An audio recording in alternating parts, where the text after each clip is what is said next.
गर्मी में जुगाड़ू बहू का खेत में ठंडा हरा भरा ससुराल। हाँ, आज तो कुछ ज्यादा ही काम कर लिया है। हाँ पिताजी, काम करके पूरा शरीर थक गया है। भैया, मुझे तो बहुत तेज भूख लग रही है। माँ, खाने के लिए कुछ तो बचा है क्या? अगर हो तो दे दो ना। रुक जा बेटा, घर में बहुओं से पूछती हूँ। चलो, इतना तो अच्छा हुआ कि गांव की मुश्किलों से हमें छुटकारा मिल गया।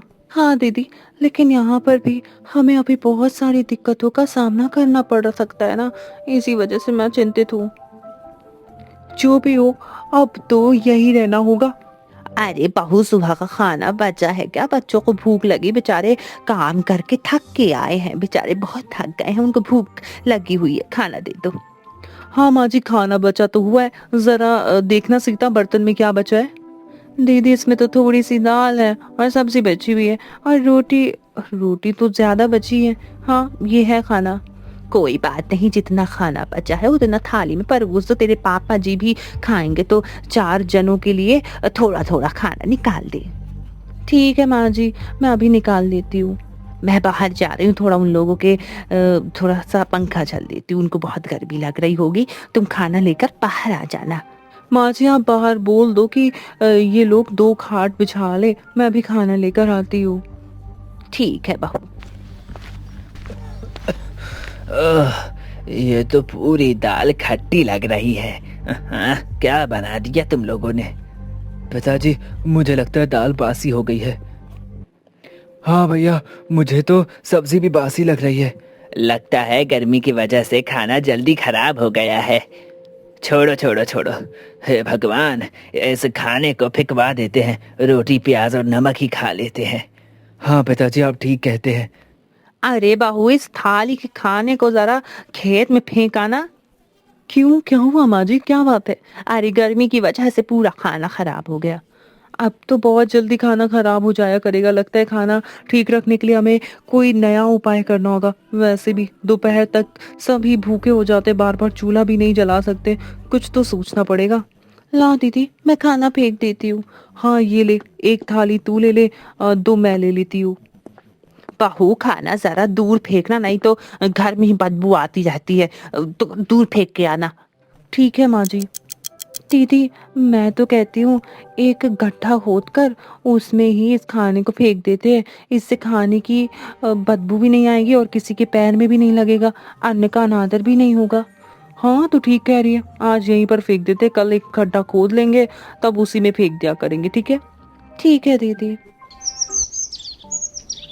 ज्यादा गहरा गड्ढा खोद कर क्या ही करना, इतना बहुत है। लेकिन एक बात तो है, जमीन के अंदर काफी ठंडक लग रही है। क्या हुआ दीदी, आपने गड्ढा खोद लिया क्या? हाँ सीता, देखना, मैंने ये गड्ढा खोद दिया है। मैं जमीन के काफी नीचे तक तो आ गई हूँ। अच्छी खासी ठंडक भी है वैसे यहाँ पर। हाँ दीदी, सही बोल रही हो। अरे ठंडक ना होती तो खेत में जो कुत्ते बैठते हैं और वो मिट्टी हटाकर क्यों खोदते हैं? इसीलिए बैठते होंगे क्योंकि उनको ठंडक लगती होगी। सीता, मुझे एक जुगाड़ सूझा है। हम यहाँ की मिट्टी खोदकर अपना देसी फ्रिज बना सकते हैं। ये आप क्या बोल रही हो दीदी, कुछ भी बोलती रहती हो। भला जमीन में गड्ढा खोदकर हम फ्रिज कैसे बना सकते हैं? कुछ भी। कविता की बातें कई सवालों से भरी पड़ी थी, लेकिन क्या सच में कविता जमीन में गड्ढा खोदकर फ्रिज बना सकती है? तब तक गर्मी में सभी अपना गांव छोड़कर खेत में क्यों रहने लगे? क्या पूरा परिवार बिना बिजली के खेत में हमेशा के लिए रह पाएगा? वह खेत में होने वाली परेशानियों का सामना कैसे कर पाएगा? इस कहानी को पूरी तरह से जानने के लिए चलिए एक फ्लैशबैक में चलते हैं। दीदी, मैंने सब्जी काट दी है, अब मैं थोड़ा बाहर का काम कर लेती हूँ। बाहर का क्या काम है? बाहर बहुत गर्मी पड़ रही है, आपको तो पता है ना।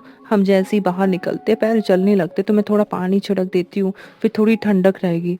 ठीक है, तुम जाओ।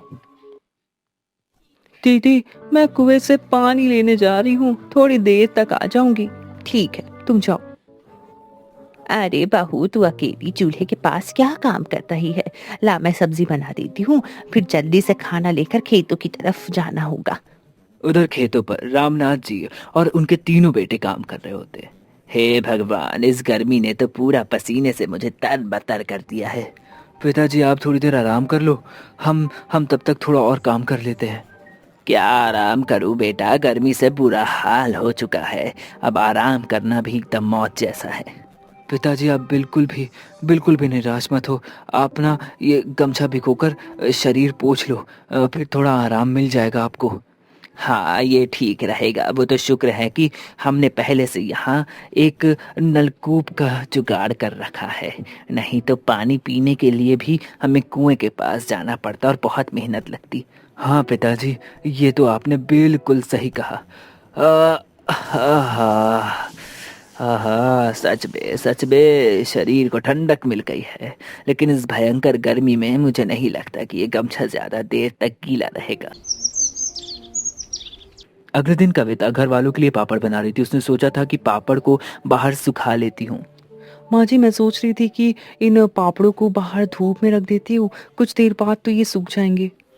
ठीक है बहू, लेकिन जरा इन्हें देखते रहना कि भाई कहीं पापड़ रोटियों की तरह सिक ना जाएं। बहुत गर्मी है। अरे नहीं माँ जी, ऐसा कुछ भी नहीं होगा, मैं ध्यान देती रहूंगी। अब कविता बाहर खाट पर पापड़ रखकर अपने दूसरे काम पर लग जाती है। कुछ ही देर बाद विमला जी पापड़ों को देखते हुए बोलती है, ये लो, मैंने तो पहले ही कहा था कि कहीं पापड़ रोटियों की तरह सिक ना जाए। ये लो एकदम सूख कर लकड़ी बन गए हैं ये पापड़। अरे बहू, अरे ओ बहू, देख तेरे पापड़ एकदम सूख के जल गए हैं भाई। इनको उठा ले, जल्दी अंदर लेकर जा। ठीक है माँ जी, मैं अभी रख देती हूँ।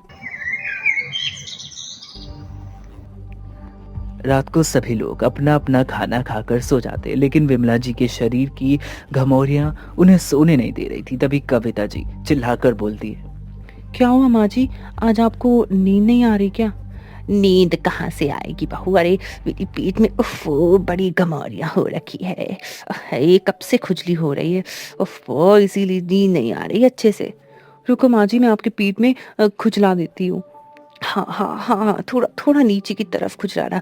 आय हाय, लगता है वहां पर ज्यादा गमौरियां हो गई। हाँ हाँ, मजा आ गई। ठीक है माँ जी, रुको मैं पंखा भी कर देती हूँ। कुछ देर बाद जब विमला जी सो जाती हैं तो कविता घर के बाहर निकलकर ठंडी हवा में घूमने लगती है। तभी उनकी नजर एक दूर दिख रही खेत पर पड़ती है। बाहर कितनी अच्छी हवा चल रही है, और वो दूर हमारे खेत, वहां तो और ज्यादा हवा चल रही होगी। एक हमारा गांव है जहाँ गर्मी से बुरा हाल है। मुझे खेत पर गए हुए काफी दिन हो गए हैं। एक काम करती हूँ, कल मैं सभी के लिए खाना लेकर जाऊंगी, फिर अपने खेत का नजारा भी देखाऊंगी। अरे दीदी, आप इतनी रात को बाहर क्या कर रही हो? कुछ नहीं सीता, बस गर्मी की वजह से थोड़ा बाहर टहलने आ गई थी। काफी रात हो गई, चलो अब सो जाओ। अगले दिन कविता खाना लेकर खेतों पर जाती है तो कुछ ही देर बाद वो नीम के पेड़ के पास बैठ जाती है और खुद से बोलती है, यहाँ तो सच में बहुत ठंडक है, कितनी ठंडी ठंडी हवा चल रही है। ऊपर से यहाँ की जमीन भी ठंडी है। गांव में तो जमीन सुबह से ही जलने लगती है। क्या हुआ कविता, तुम घर नहीं जा रही? थोड़ी देर में चली जाऊंगी जी, बस यहाँ पर बैठकर अच्छा लग रहा है तो सोचा थोड़ी देर रुक जाऊं। हाँ वो तो है, यहाँ पर चारों तरफ ठंडक है, ठंडक, बहुत अच्छा लग रहा है। सच में अगर हमारा घर यहीं पर होता तो कितना अच्छा होता। हाँ वो तो है, लेकिन जितना अच्छा तुम सोच रही हो इतनी परेशानियां यहाँ झेलनी पड़ती हैं। तुम्हें क्या पता, यहाँ पर धूल, भारी आंधी, तूफान और हर तरह की परेशानियों का सामना करना पड़ सकता है। हम परेशानियों का भी हल निकाल सकते हैं। यहाँ पर एक मजबूत और सुरक्षित घर भी बन सकता है। वो सब तो ठीक है, लेकिन माँ पिताजी माने तभी तो कुछ हो सकता है ना। आज जब हम सभी लोग रात में खाने में इकट्ठा होंगे ना, तो फिर तुम सबके सामने ये बात करके देखना। हाँ, मैं एक बार ये बात सभी को बोल दूंगी, एक बार सामने रख कर देखती हूँ क्या होता है। कुछ ही देर बाद कविता वहाँ से घर चली जाती है और शाम होते ही रात के खाने की तैयारी करने लगती है।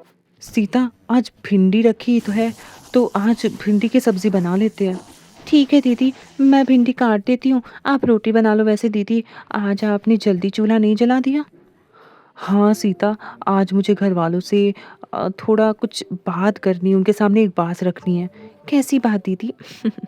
जब हम सभी बात करेंगे तो तुम खुद ही जान जाओगी। बस इतना जान लो कि कोई खास बात है। फिर तो ठीक है दीदी, मैं भी जल्दी जल्दी खाना बनवा देती हूँ। पूजा से भी साथ में काम करवा लेते हैं, फिर सब कुछ जल्दी जल्दी हो जाएगा।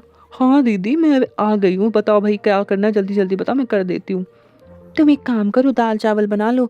दीदी रोटी बना रही हैं, मैं कुछ देर में सब्जी बना दूंगी। हाँ ठीक है दीदी, मैं बना देती हूँ। कुछ ही देर बाद घर के सभी लोग खाना खाकर इकट्ठा होते हैं। तब कविता अपनी बात रखती है। माँ जी, मैं सोच रही थी अगर हम यहाँ ना रहकर अपने खेत वाली ज़मीन पर रहें तो कैसा होगा? बहू ये तो क्या बोल रही, खेत वाली जमीन कोई रहने की जगह है? अरे वहां पर तो सिर्फ खेती होती है, खेती भाई हम वहां पे कैसे रह सकते हैं हैं? हाँ माँ जी, लेकिन जिस तरह यहाँ पर गर्मी पड़ रही है, यहाँ तो हम लोगों का बुरा हाल है। दिक्कत तो है, इस गांव में चारों तरफ गर्मी का असर दिखने लगा है। बहू, खेत में रहना आसान नहीं होगा। पापा जी, हमारे खेत के पास नलकूप भी लगा हुआ है, पेड़ की छाँव भी है और खेत की सब्जियां भी हुई हैं। बस इस तरह का एक घर की कमी है। अगर वहाँ पर हम एक मजबूत घर बना ले तो वहाँ पर भी हम सुरक्षित तरीके से रह सकते हैं। नहीं बहू, बस अरे गर्मियों की बात है, फिर सब ठीक हो जाएगा। चलो अब सभी लोग सो जाओ, सुबह फिर से अपने अपने कामों पर लगना है। अगले दिन नींद पूरी ना होने के कारण रामनाथ जी को उल्टियाँ होने लगती है। तभी रामू, अरे पिताजी, इतनी रात को आपको क्या हो गया? पता नहीं बेटा, अचानक से ही उल्टी उल्टी होने लगी है। लगता है रात की नींद पूरी ना होने की वजह से मुझे मुझे अपाचन हो गया है। वो तो है पिताजी, हमारा घर भी छोटा है। एक घर में सभी लोग सोते, ऊपर से इतनी गर्मी बढ़ती ही जा रही है, बढ़ती ही जा रही है। मुझे कल बहू वाली बात याद आ रही है। अगर हम खेत में बड़ा घर बना कर रहें तो हमारी दिक्कतें थोड़ी बहुत तो ज़रूर कम हो जाएंगी। हाँ वो तो है पिताजी, लेकिन अब किसी को खेत में रहना ठीक नहीं लगता, तो फिर कविता की बातें सोचकर क्या ही फ़ायदा। बेटा, अब तो मैं बहू के फैसले से सहमत हूँ। हमें खेत पर रहकर गर्मी काट लेनी चाहिए। रामनाथ के मानने के बाद पूरा घर खेत की तरफ रवाना हो जाता है और वहाँ जाने के लिए तैयारियां शुरू कर देता है। अगले दिन सुबह ही घर के सभी लोग घर का छोटा मोटा बड़ा सामान सभी सोच लेकर खेत की तरफ बढ़ने लगते हैं। खेत पर पहुंचते ही हमें सबसे पहले बांस इकट्ठा करने पड़ेंगे ताकि जल्दी से घर का ढांचा तैयार कर पाए। हाँ दीदी, लेकिन सबसे पहले सुबह का खाना खा लेंगे, तभी कुछ करेंगे। मुझे तो सामान बांधते बांधते भूख लगने लग गई है। ठीक है दीदी, आराम करने के बाद हम सभी मिलकर घर के बारे में सोचेंगे। कुछ ही देर बाद सभी लोग घर बनाने में जुट जाते। कोई बांस की लकड़ियां लाया तो कोई मिट्टी इकट्ठा करने में लगा हुआ था और कोई पास में नलकूप से पानी में भरता जा रहा था। कुछ ही समय बाद उनका मिट्टी का घर तैयार हो जाता है। तभी कविता जी बोलती है, आज एक रहने लायक घर तो तैयार हो गया, अब धीरे धीरे इस घर को मजबूत करते रहेंगे। दीदी, यहाँ पर तो हम सभी लोग आराम से रह पाएंगे और आराम से घर में सो भी पाएंगे। अरे अब सभी नहीं, केवल औरतें ही घर में सोया करेंगी। हम सभी अपनी अपनी खाट बाहर डालकर सोया करेंगे। इससे ये रहेगा कि हम खेत की रखवाली भी कर पाएंगे और आराम की नींद भी मिल जाएगी। फिर तो और अच्छा है, औरतें आराम से इस बड़े से घर में सो सकती हैं। अगले दिन घर के सभी मर्द खेतों पर काम करने के लिए चले जाते हैं। बहुएं कुछ नया करने के लिए अलग अलग जुगाड़ सोचती। तभी सीता बोलती है, दीदी, हमारी झोपड़ी में अब थोड़ी ठंडक तो रहती है, लेकिन अभी भी पेड़ों के बीच से आने वाली धूप हमारे घर पर पड़ती रहती है। तो मैं सोच रही हूँ क्यों ना हम अपने घर की छत पर कुछ बेल वाले पौधे लगाएं। इससे ये होगा कि वो हमारी झोपड़ी के ऊपर एकदम चारों तरफ फैल जाएंगे और एकदम छत वाला काम करेंगे और धूप भी नहीं लगेगी, और तो और अंदर गर्मी भी कम होगी। हाँ, ये तो सही कह रही है, हम ऐसा कर सकते हैं। तो फिर सोचना क्या है, आज ही मैं कद्दू और तरबूज जैसे फल छत पर लगा देती हूँ। इससे जल्दी से ही हमारी छत बेलों से ढक जाएगी। ठीक है। इस तरह दोनों बहुओं ने मिलकर सब्जियां और फल अपनी झोपड़ी के ऊपर उगा लिए। इस तरह पूरे घर पर फैल गई, जैसे वो कोई घर नहीं बल्कि झोपड़ी के आकार का पेड़ लगने लगा था। धीरे धीरे सभी बहुओं ने खेत में रहने का दौरान उन्होंने कई सारी समस्याओं को ठीक करती रही। एक दिन पूजा नलकूप के पास वाली जमीन पर बैठकर सोच रही थी। तभी कविता जी भी वहां पर आ जाती है। दीदी देखो ना, ये यहाँ की ज़मीन कितनी ठंडी है। हाँ पूछा, यहाँ की ज़मीन तो हमेशा पानी गिरता रहता है ना, तो इस वजह से ठंडी है, इसीलिए ये अच्छी जगह लग रही है। दीदी, अगर इसे नाली की तरह घर में पतली नालियाँ बनाकर हम उससे में रात भर पानी गिरने का जुगाड़ कर दें, तो फिर सोचो हमारे आसपास कितनी ठंडक होने लगेगी। लेकिन ये कैसे होगा? आसान है दीदी, हम एक बांस का स्टैंड बनाकर उसमें एक मटका लटका देंगे, जिसके नीचे छोटा सा छेद कर देंगे। फिर नटका वो जो मटका होगा वो रात भर पानी भरकर छोड़ दिया करेंगे। उससे धीरे धीरे पानी पतली नालियों में बहता रहेगा। इस तरह हमारा घर और बाहर की जगह ठंडी ठंडी रहेगी।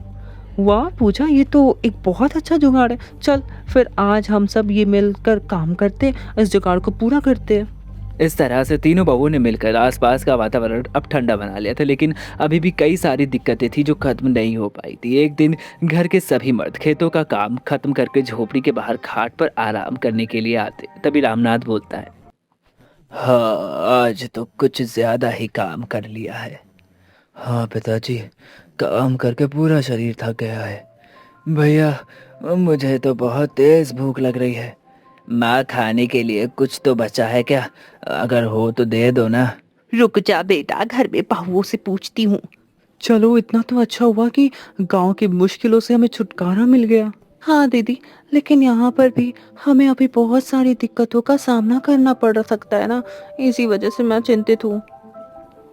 जो भी हो, अब तो यही रहना होगा। अरे बहू, सुबह का खाना बचा है क्या? बच्चों को भूख लगी, बेचारे काम करके थक के आए हैं, बेचारे बहुत थक गए हैं, उनको भूख लगी हुई है, खाना दे दो। हाँ माँ जी, खाना बचा तो हुआ है, जरा देखना सीता बर्तन में क्या बचा है। दीदी इसमें तो थोड़ी सी दाल है और सब्जी बची हुई है, और रोटी रोटी तो ज्यादा बची है। हाँ ये है खाना। कोई बात नहीं, जितना खाना बचा है उतना थाली में परोस दो, तेरे पापा जी भी खाएंगे तो 4 जनों के लिए थोड़ा थोड़ा खाना निकाल दे। ठीक है माँ जी, मैं अभी निकाल देती हूँ। मैं बाहर जा रही हूँ, थोड़ा उन लोगों के थोड़ा सा पंखा चल देती हूँ, उनको बहुत गर्मी लग रही होगी। तुम खाना लेकर बाहर आ जाना। माँ जी आप बाहर बोल दो कि ये लोग 2 खाट बिछा ले, मैं अभी खाना लेकर आती हूँ। ठीक है बहू। ये तो पूरी दाल खट्टी लग रही है। हाँ, क्या बना दिया तुम लोगों ने? पिताजी मुझे लगता है दाल बासी हो गई है। हाँ भैया, मुझे तो सब्जी भी बासी लग रही है। लगता है गर्मी की वजह से खाना जल्दी खराब हो गया है। छोड़ो छोड़ो छोड़ो, हे भगवान, इस खाने को फेंकवा देते हैं, रोटी प्याज और नमक ही खा लेते हैं। हाँ पिताजी आप ठीक कहते हैं। अरे बहू, इस थाली के खाने को जरा खेत में फेंका ना। क्यों, क्या हुआ माँ जी, क्या बात है? अरे गर्मी की वजह से पूरा खाना खराब हो गया। अब तो बहुत जल्दी खाना खराब हो जाया करेगा। लगता है खाना ठीक रखने के लिए हमें कोई नया उपाय करना होगा। वैसे भी दोपहर तक सभी भूखे हो जाते, बार बार चूल्हा भी नहीं जला सकते, कुछ तो सोचना पड़ेगा। ला दीदी, मैं खाना फेंक देती हूँ। हाँ ये ले, 1 थाली तू ले ले, 2 मैं ले लेती हूँ। बहू खाना जरा दूर फेंकना, नहीं तो घर में ही बदबू आती रहती है, तो दूर फेंक के आना। ठीक है माँ जी। दीदी मैं तो कहती हूँ एक गड्ढा खोदकर उसमें ही इस खाने को फेंक देते हैं। इससे खाने की बदबू भी नहीं आएगी और किसी के पैर में भी नहीं लगेगा, अन्न का अनादर भी नहीं होगा। हाँ तो ठीक कह रही है, आज यहीं पर फेंक देते, कल एक गड्ढा खोद लेंगे तब उसी में फेंक दिया करेंगे। ठीक है। ठीक है दीदी। ज्यादा गहरा गड्ढा खोदकर क्या ही करना, इतना बहुत है। लेकिन एक बात तो है, जमीन के अंदर काफी ठंडक लग रही है। क्या हुआ दीदी, आपने गड्ढा खोद लिया क्या? हाँ सीता, देखना मैंने ये गड्ढा खोद दिया है, मैं जमीन के काफी नीचे तक तो आ गई हूँ। अच्छी खासी ठंडक भी है वैसे यहाँ पर। हाँ दीदी सही बोल रही हो। अरे ठंडक ना होती तो खेत में जो कुत्ते बैठते हैं और वो मिट्टी हटाकर क्यों खोदते हैं, इसीलिए बैठते होंगे क्योंकि उनको ठंडक लगती होगी। सीता मुझे एक जुगाड़ सूझा है, हम यहाँ की मिट्टी खोदकर अपना देसी फ्रिज बना सकते हैं। ये आप क्या बोल रही हो दीदी, कुछ भी बोलती रहती हो। भला जमीन में गड्ढा खोदकर हम फ्रिज कैसे बना सकते हैं, कुछ भी। अरे सीता मैं मजाक नहीं कर रही हूँ, मैं सच बोल रही हूँ। देख मैं बताती हूँ, गड्ढे के अंदर जमीन ठंडी होती है। अगर हम किसी छोटे से मटके के अंदर दाल सब्जी रखकर उसे कपड़े से बांधकर गड्ढे के अंदर रख दे, तो मुझे लगता है कि हमारा खाना जल्दी खराब नहीं होगा। अगर ये जुगाड़ खाने को बेकार होने से बचा सकता है तो बहुत ज्यादा अच्छा हो जाएगा। और हुआ ना फिर हमारा जुगाड़ू फ्रिज। हाँ दीदी, फिर तो आपका कहना बिल्कुल सच है। आपने तो सच में हमारे फ्रिज का जुगाड़ सोच लिया है। अगले दिन दोनों ने मिलकर फ्रिज वाला जुगाड़ बनाकर तैयार कर लिया। अरे कविता, दोपहर में खाने के लिए कुछ बचा है क्या? मैं अभी लाती हूँ। भाभी, बस रोटी ही लाना। खाना तो इस समय तक अक्सर बासी हो जाता है, तो खाने का कोई मतलब नहीं। हाँ भैया, बासी खाना खाकर हमें अपनी तबीयत नहीं खराब करनी, रोटी ही लिया दो। अरे देवर जी, आप परेशान ना हो, एक बार खाकर तो देखो। ये बासी खाना अब बिल्कुल बेकार नहीं लगेगा। ये बासी नहीं है बल्कि एकदम अच्छा है, ताज़ा ताज़ा लगेगा। मैंने इसका समाधान भी निकाल लिया है।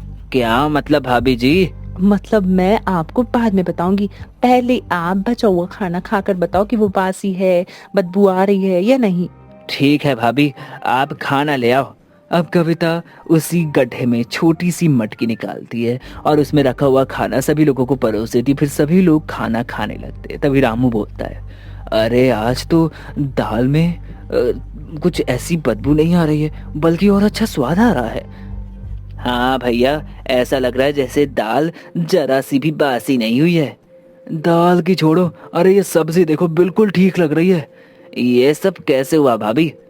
ये सब हमारे देसी फ्रिज का कमाल है। हमने जमीन में एक गड्ढा खोद कर उसी में छोटी छोटी मटकियां रख दी और उसमें खाना रख दिया और ऊपर से कपड़े को बांध दिया ताकि हवा भी अंदर ना जाए और ठंडक भी रहे।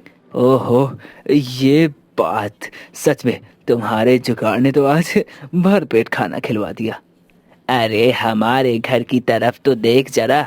हाँ, ऐसा हरा भरा घर हमारी बहुओं का कमाल है। आज हम सब ये सब बड़ी बहू की वजह से देख पा रहे हैं। अगर अगर हम आज तक गांव में रहते तो न जाने किसकी किसकी तबीयत खराब हो जाती। हाँ, ये बात तो है। अब यहाँ पर रहकर धीरे धीरे हमारी सारी परेशानियां खत्म हो चुकी है। अगर नहीं भी हुई होगी तो उसके लिए हमारी 3 जुगाड़ू बहुएं हैं ना। बिल्कुल ठीक कहा। इस तरह पूरा परिवार गांव की गर्मी को छोड़कर ठंडे और हरे भरे खेत में रहने लगा। समय के साथ उनको सारी तरीके और सारी चीजें समझ में आने लगती। जीवन को पूरी तरह से वो आसान बना चुके थे और आखिरकार वो खेत के बगल में रहने लगे। पिंटू बेटा, तू बैठा क्यों है? सो जा, काफी रात हो गई है। फिर सुबह उठकर तुझे स्कूल भी तो जाना है ना। माँ, मुझे नींद नहीं आ रही, मुझे गर्मी में पसीना हो रहा है।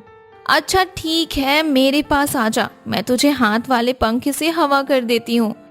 माँ, हाथ वाला पंखा भी कितनी हवा देगा? जब आपका हाथ थक जाता है तो आप पंखा चलाना छोड़ देते हो, फिर उसके बाद मुझे और भी ज्यादा गर्मी लगने लगती है। क्या करूँ बेटा, पंखा चलाते चलाते मेरे हाथ में दर्द होने लगता है, इसलिए मैं थोड़ी देर रुक जाती हूँ। छी याक, घर में ये बदबू कैसी आ रही है? बेटा, ये जमीन की मिट्टी और पसीने की बदबू है। माँ, मुझे इस बदबू से घुटन भी हो रही है। चलो ना, थोड़ी देर कहीं बाहर चलते हैं। तू भी ना, तेरे अजीब ही ड्रामे हैं। देख, तेरे पापा भी तो सो रहे हैं ना। सबको पता है कि घर में सोने से सभी को दिक्कत और परेशानी हो रही है, लेकिन सब थके हैं इसलिए आराम से सो गए। तू भी सो जा बेटा, मैं पंखा कर देती हूँ। नहीं तो नहीं, मैं बाहर जाऊंगा, मुझे नहीं सोना। लगता है तू नहीं मानेगा। चल ठीक है, थोड़ी देर तुझे बाहर घुमा के लाती हूँ। हाँ ठीक है, चलो। चल चल, थोड़ी देर बाहर घूम ले। ठीक है माँ, मैं अभी घूम कर आता हूँ। ये लड़का भी ना, बताओ रात के 2 बज रहे हैं और इसे बाहर घूमने की पड़ी है। उधर पिंटू को घूमता देखकर गांव के कुछ कुत्ते उसके पास आकर जोर जोर से भौंकने लगते हैं। इस पर पिंटू डरकर माँ के पास भाग जाता है। माँ, मुझे अब नहीं घूमना, चलो अब जल्दी से घर चलते हैं। अरे तुझे क्या हुआ? अभी तो घूमने के लिए गया था, इतनी जल्दी तेरा घूमना खत्म हो गया? वो माँ, गांव के कुत्ते आकर भौंकने लगे। अच्छा, तो जनाब को कुत्तों से डर लग गया, इसलिए भागकर वापस आ गए। घूम ले, और तुझे रात में बहुत घूमने का शौक लगा था ना, जा घूम ले। नहीं माँ, अब मैं नहीं घूमूंगा, जल्दी घर में चलो, नहीं तो वो कुत्ते यहाँ पर भी आ जाएंगे। इस तरह अब शीला पिंटू के साथ घर में चली जाती है। कुछ दिन ऐसे ही बीतते हैं। सभी लोग को प्यास की समस्या होने लगती है। माँ, मुझे प्यास लगी है, पानी दो ना। अभी तो पिया था ना। माँ, यहाँ घर में रखा हुआ पानी एकदम गर्म हो जाता है, इसलिए मुझे बार बार प्यास लग रही है। तू ठीक कहता है, ऊपर से गर्मी में पसीना भी हो रहा है जिससे शरीर का सारा पानी बाहर निकल जाता है। ऐसे में प्यास तो लगनी ही है। पानी भी खत्म हो गया, लगता है फिर से हैंडपंप पर जाना होगा। अब और नहीं सहा जाता, मैं कल ही सभी से बात करूंगी।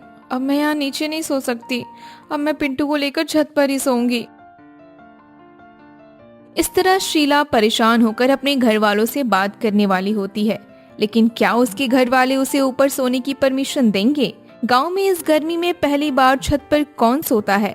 छत पर सोने में गांव वालों को कौन सी दिक्कतें होती हैं? सबसे दिलचस्प सवाल तो ये है कि शीला ने बिना धुएं, बिना कोई प्रोडक्ट जलाए छत पर होने वाली मच्छरों की दिक्कत को हमेशा के लिए कैसे खत्म कर दिया?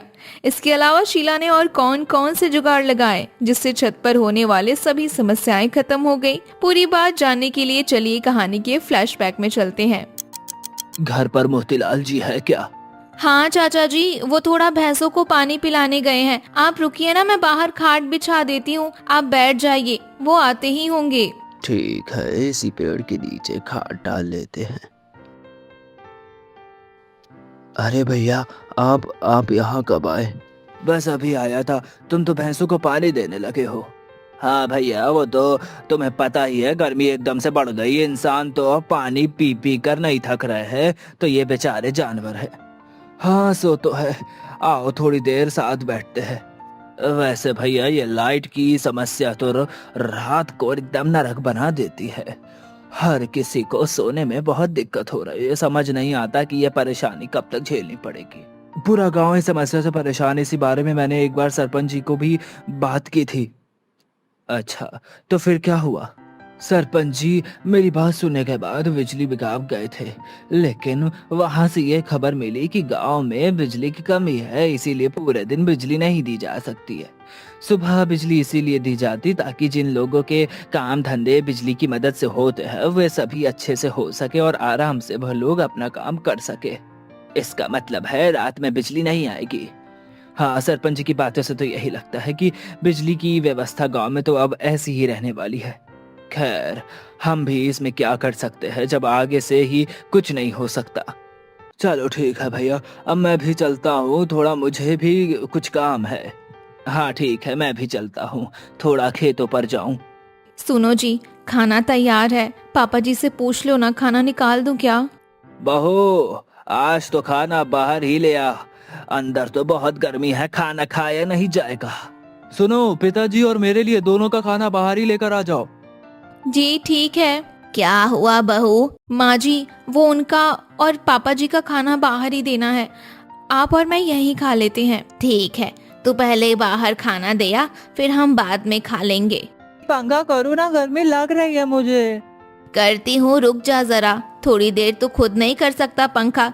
अपनी दादी से हरदम पंखा करवाना चाहता है। थोड़ी देर कर दीजिए ना माँ जी, जब हम खाएंगे तो इसी से पंखा करवाएंगे। क्यों पिंटू, करेगा ना पंखा? ठीक है मम्मी, कर दूंगा। कुछ देर बाद सभी लोग खाना खा लेते हैं, फिर सभी सो जाते हैं। शीला अपने कमरे में थी, उसके साथ सुरेश की अलग चारपाई थी। पिंटू उसी चारपाई पर सो रहा था। आधी रात होते ही पिंटू उठकर बैठ जाता है। पिंटू बेटा, तू बैठा क्यों है? सो जा, काफी रात हो गई है, फिर सुबह उठकर तुझे स्कूल भी तो जाना है ना।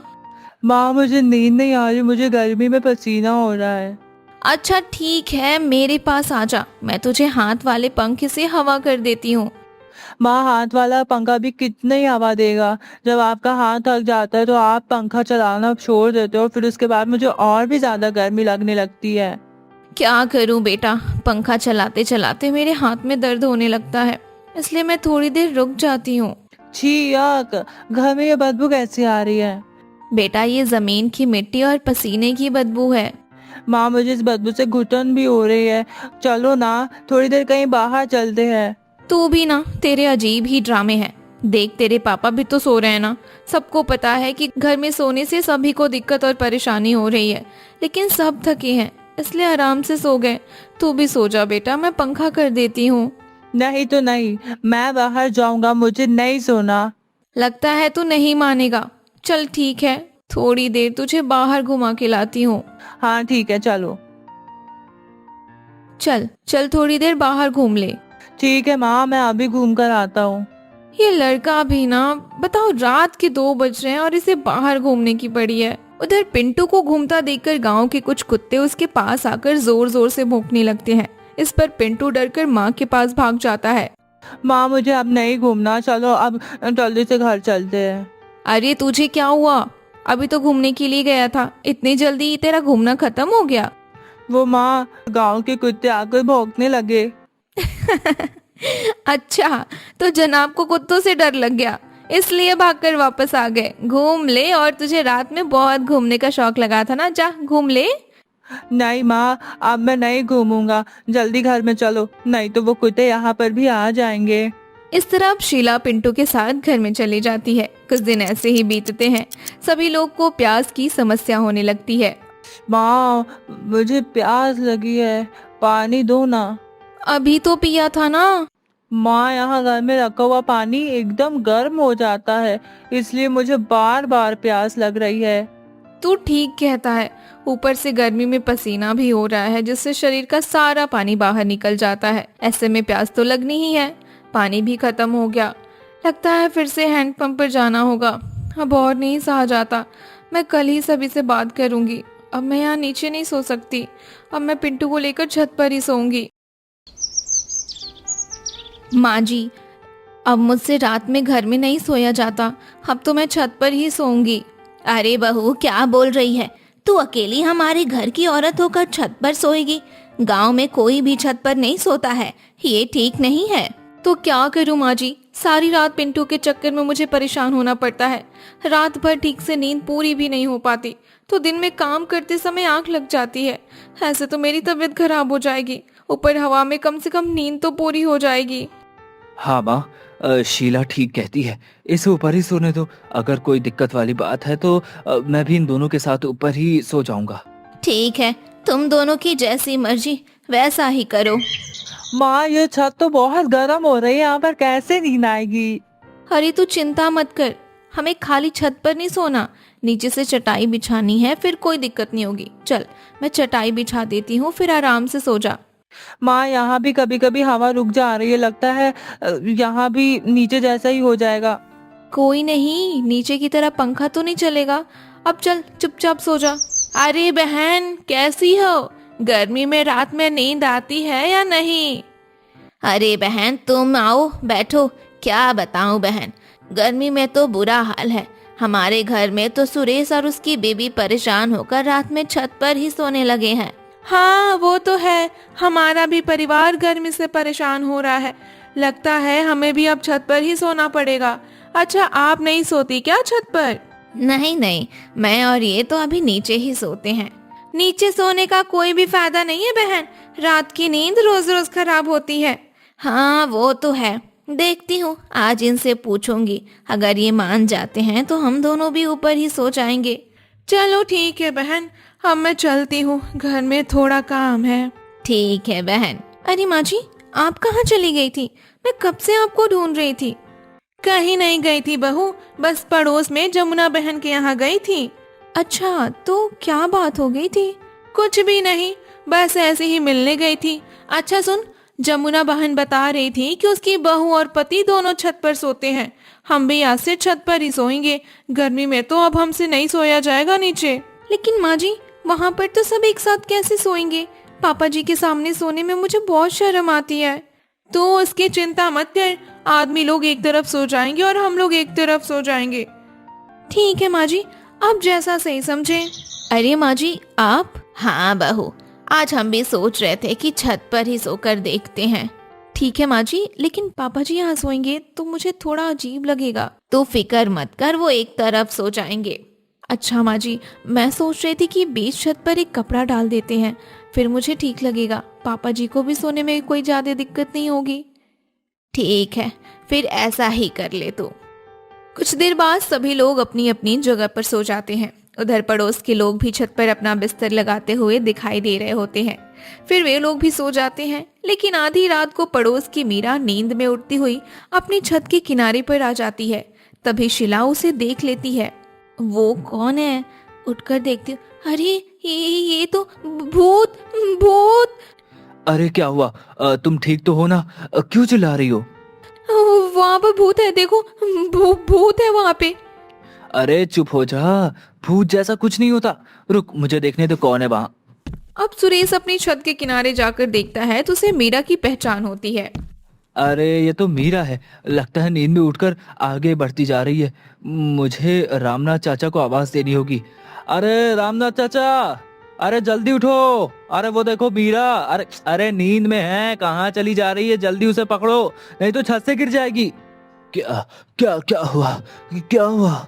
अरे वो देखो मीरा कहाँ जा रही है, जल्दी रोको उसे, नहीं तो वो नीचे गिर जाएगी। कुछ देर बाद रामनाथ मीरा को पकड़ कर लाता है और उसे नींद से जगाता है। फिर मीरा नींद से बाहर आ जाती है। अरे चाचा, सब ठीक है ना? हाँ सुरेश, सब ठीक है। बस नींद में उठकर चलने लगी थी। तुम लोग सो जाओ अब। चलो शुक्र है, लेकिन सच में तुम्हारी चिल्लाहट ने तो मुझे भी डरा दिया। एक बार तो लगा मैंने भी सोच लिया था कि भूत हमारे छत पर आ गया है। अब छोड़ो भी, मजाक मत करो। हाँ ठीक है, चलो अब सो जाओ। धीरे धीरे सब परिवार के सभी लोग छत पर ही सोने लगे। सभी को छत की आदत लग गई थी, लेकिन बीच बीच में छोटी मोटी परेशानियां होती रहती। एक दिन पिंटू जब छत पर सो रहा था, तभी छत पर उसके पास एक चूहिया आ जाती है। माँ चूहा! क्या हुआ पिंटू, तू क्यों इतना चिल्ला रहा है? माँ यहाँ पर चूहा आया था। अच्छा चल अब सो जा, वो तो भाग गया होगा ना। नहीं, मुझे नींद नहीं आएगी, मुझे डर लग रहा है। मुझे मुझे नीचे जाना है। हद है, अब एक चूहे से डरकर तू नीचे जाएगा? हाँ हाँ, मुझे यहाँ पर अब नींद नहीं आएगी। ठीक है चल, मैं तुझे नीचे ही सुलाकर ऊपर आ जाऊंगी। ठीक है। क्या हुआ पिंकी, किसे देख रही है? चाची वो आज पिंटू छत पर नहीं दिखाई दे रहा है, वो कहाँ है? जनाब को रात में एक चूहे ने डरा दिया था, इसलिए नीचे भागकर सो रहे हैं। डरपोक, वो एक चूहे से डर गया। सुबह बाहर आने दो, फिर आप देखना मैं उसे कैसे चिढ़ाती हूँ। ठीक है, तुम दोनों की मटर गश्ती तो तुम दोनों ही जानो। अरे शीला, मेरा गमछा तो देना, जरा खेतों की तरफ जा रहा हूँ। और ये पिंटू को क्या हो गया? अभी तक सोता जा रहा है। कब तक सोएगा? आज स्कूल नहीं जाएगा क्या ये? स्कूल का तो नहीं पता, लेकिन रात को चूहे के डर से जनाब ने अपनी नींद जरूर खराब कर ली है, इसलिए अभी तक सोए पड़े हैं। क्यों, छत पर चूहे भी हो गए क्या? हाँ, छत पर जो एक तरफ चूल्हे की लकड़ी और उपले रखे हैं ना, उन्हीं की वजह से आ गए होंगे। तो एक काम करो, उसे साफ कर कर पूरी तरीके से चूल्हे के पास रख दो। फालतू में चूहे हमारी नींद भी खराब करेंगे। ठीक है, वो तो मैं रख दूंगी, लेकिन कहीं आपको भी तो चूहे से डर नहीं लग रहा था ना? अरे मुझे क्यों लगेंगे चूहे से डर? अरे मजाक कर रही थी। ये लो आपका गमछा, आज मैं अपना काम खत्म करके छत की सफाई कर दूंगी। इस तरह से शीला ने अपनी छत की सफाई कर दी। फिर कीड़ों और चूहों जैसी दिक्कत खत्म हो गई। अब सभी लोग आराम से छत पर सोने लगे थे, लेकिन छत पर हवा चलने के बाद भी ठंडक महसूस ही नहीं होती थी। फिर सभी ने छत पर पानी डालना शुरू कर दिया। अब छत सूख जाती है तो सभी लोग सो जाते हैं। आज छत पर लोग ज्यादा देर तक जाग रहे थे, क्योंकि हवा कम चल रही थी। आज तो हवा भी नहीं चल रही है। लगता है नींद भी देर से आएगी। ये तो रोज की बात है, हवा चलती है लेकिन शरीर में महसूस ही नहीं होती। अगर यही हवा ठंडी चले तो शरीर को भी ठंडक महसूस होने लगेगी। ठंड हवा तो केवल बारिश और सर्दियों में ही चलती है। जब हम छत पर नहीं सो सकते, क्या फायदा उस ठंडी हवा का? चिंता मत करो, मैंने कुछ सोचा है। कल से हमारे छत पर भी ठंडी हवा चलेगी। ठंडी हवा चलेगी? वो कैसे? हाँ, मैंने सोचा है, जो बीच में कपड़ा टंगा है ना, हम उसे पानी में अच्छे से भिगोकर रस्सी पर डाल देंगे। फिर भीगे कपड़े की वजह से हवा में अपने आप ठंडापन महसूस होने लगेगा। अच्छा, क्या सच में तुम्हारा ये जुगाड़ काम करेगा? ये तो तुम्हें कल खुद ही पता चल जाएगा। चलो कल देखते हैं क्या होता है। इस तरह से शीला ने कपड़ों को पानी में भिगोकर टांग दिया, जिसकी वजह से सच में हवा में थोड़ा बदलाव हो गया। अरे वाह शीला, तुमने तो कमाल कर दिया। क्या हुआ जी, आज की सब्जी कुछ ज्यादा ही स्वादिष्ट बनी है क्या? नहीं, मैं तो उस गीले कपड़े की बात कर रहा था। रात को सच में पूरे छत पर ठंडक थी, लेकिन एक बात है, छत पर मच्छर भी नहीं जाते। पर दिन में मच्छर काटते, लेकिन इसका जुगाड़ तो धुएं के अलावा कुछ भी नहीं हो सकता। देखती हूँ, सोचने पर कुछ ना कुछ जुगाड़ तो इसका भी मिल जाएगा। चूहे से डरने वाले बच्चे, क्या कर रहे हो? क्या है, तू मुझे ऐसे क्यों कहती है? क्यों, तुझे बुरा लगता है मेरे ऐसे कहने पर? हाँ लगता है, तभी तो बोल रहा हूँ। अच्छा चल ठीक है, आगे से नहीं बोलूंगी, माफ कर दे मुझे।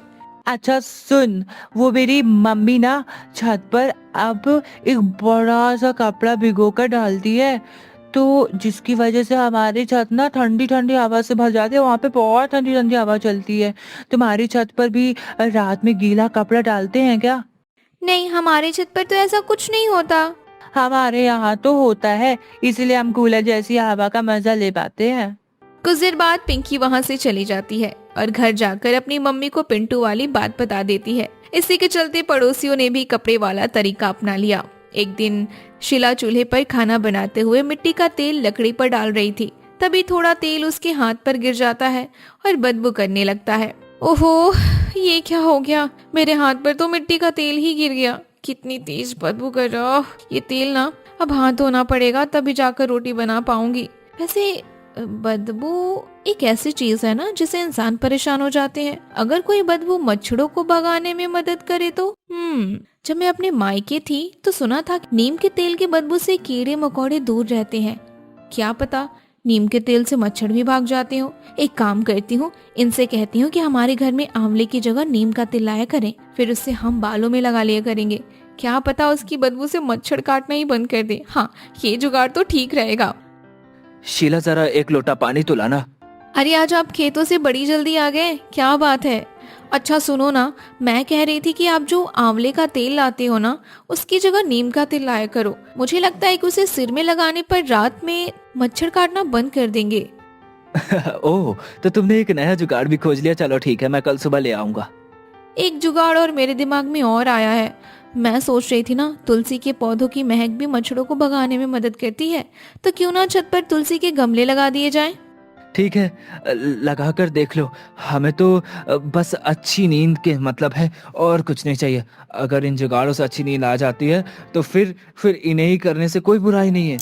इस तरह से शीला के जुगाड़ से सच में फायदा मिला और छत पर मच्छरों की दिक्कत भी कम हो गई। अरे बहू, तुझे पता है हमारे पड़ोसी मच्छरों से बचने के लिए नीम का तेल सिर पर लगा रहे हैं और तुलसी का पौधा भी लगा रहे हैं। तो माँ जी, हर बार की तरह ये वाला तरीका भी हम लोग कॉपी कर लेते हैं। क्यों, ठीक कह रही हूँ ना? हाँ बिल्कुल ठीक बोल रही है बहू। इस तरह से पूरा गांव छत पर सोने लगा और शीला के जुगाड़ अपनाकर हर रात की अधूरी नींद पूरी करने लगी।